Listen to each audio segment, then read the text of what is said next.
So we just got the Bad Batch Season 3 premiere, 3 episodes, Confined, Paths Unknown, and Shadows of Tantiss.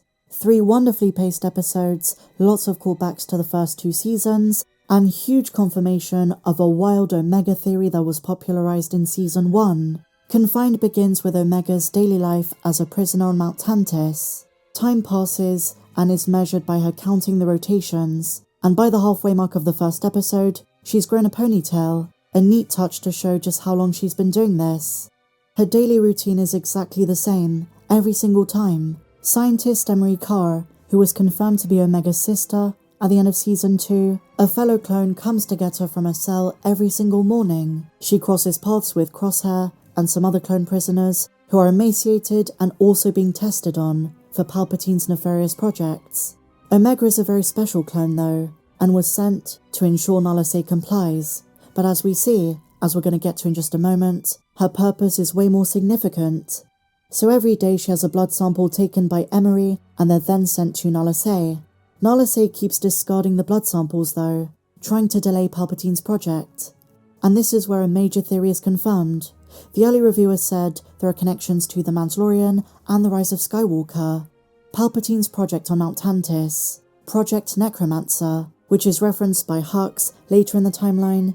It's probably taken different iterations over the years, but the primary objective for Palpatine are 4 sensitive clones, ones which connect to his contingency, because Omega's been proven to have a connection to the success of all of it. Emery gave Crosshair a mysterious injection in Season 2, but his body is rejecting it. He keeps shaking. This presumably means Emery gave Crosshair Midichlorians, and his body is not receiving it well, similar to other clones they've been working on. Nala Se was conducting regular tests on blood samples taken from clones, and she knew a big secret of Omega. Omega's body is compatible with the high M count needed to replicate Palpatine's. In essence, Omega is the key to the success of the cloning experiment. She is considered a mutant. She was created by the Kaminoans in an attempt to create a mutant Force-sensitive clone.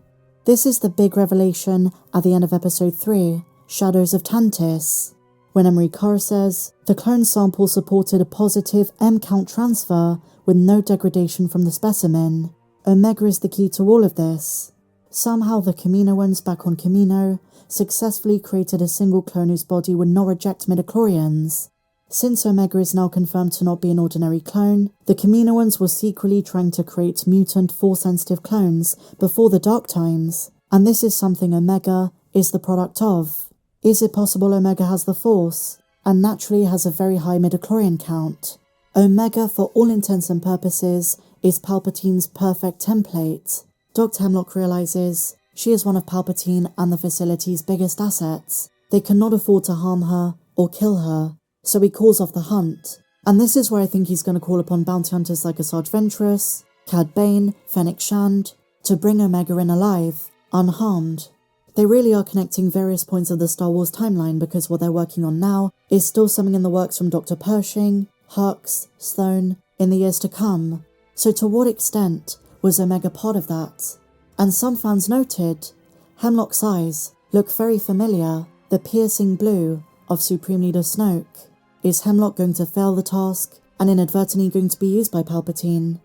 I also just want to say, I loved the Emperor's presence on Tantiss. The music from the Kainas was once again top-notch. The suspense, the darker themes, really add to the gravity of the fact the Emperor is personally overseeing this project, and as he says, Hemlock will have access to any resource he needs, because this project is crucial to the survival of the Empire, and it ultimately boils down to Palpatine preparing for the possibility of an untimely death.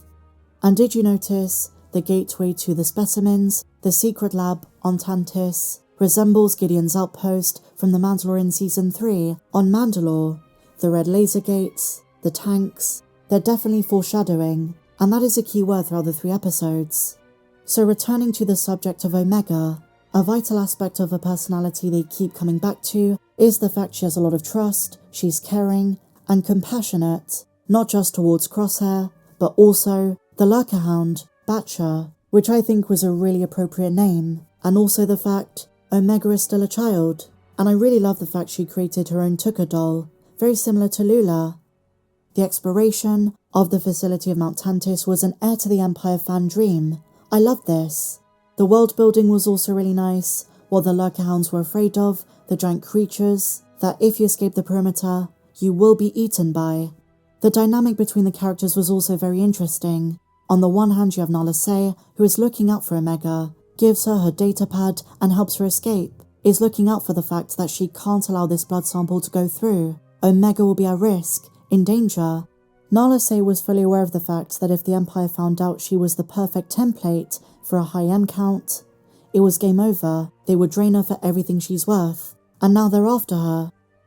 Then you have the likes of Emery Carr, who is a villain but also has a human side but is torn between her allegiance to Dr. Hemlock, took her off-world, off Camino, and the fact Omega is giving her a lot of hope, that there is more to life than being locked up in a facility. I think they're setting up a redemption for Emery. She gave Omega the Tucker doll back, but at this early stage I think her allegiance is still in the grey. As for Crosshair, he came around and escaped with Omega, but at first he needed some convincing. Omega wouldn't give up on him, even when he gave up on himself, when he was self-deprecating, insisting he deserves to be in there. And seeing that Omega considered him one of her brothers, he said, "I'm not them," but Omega's enormous amount of compassion, her heart, gave him hope. And then you have the likes of Dr. Hemlock, an immoral jerk, heartless, letting clones die after they crashed in the jungle of Tantiss. Wayland is a very dangerous place, but as a villain, he gives us a sense of dread. He shares the Emperor's vision, so of course he's going to be a sick, twisted bastard. So I've kind of grouped in the events of episodes 1 and 3, the events on Tantiss. But now let's talk about Paths Unknown, episode 2. We catch up with Hunter and Wrecker, who've been doing everything they can to get intel on where Hemlock took Omega at the end of season 2. In exchange for this information, they took on a mercenary job for the Durand crime family. And by the way, Issa Durand, the mother, was voiced by Angelica Houston. Just a neat detail.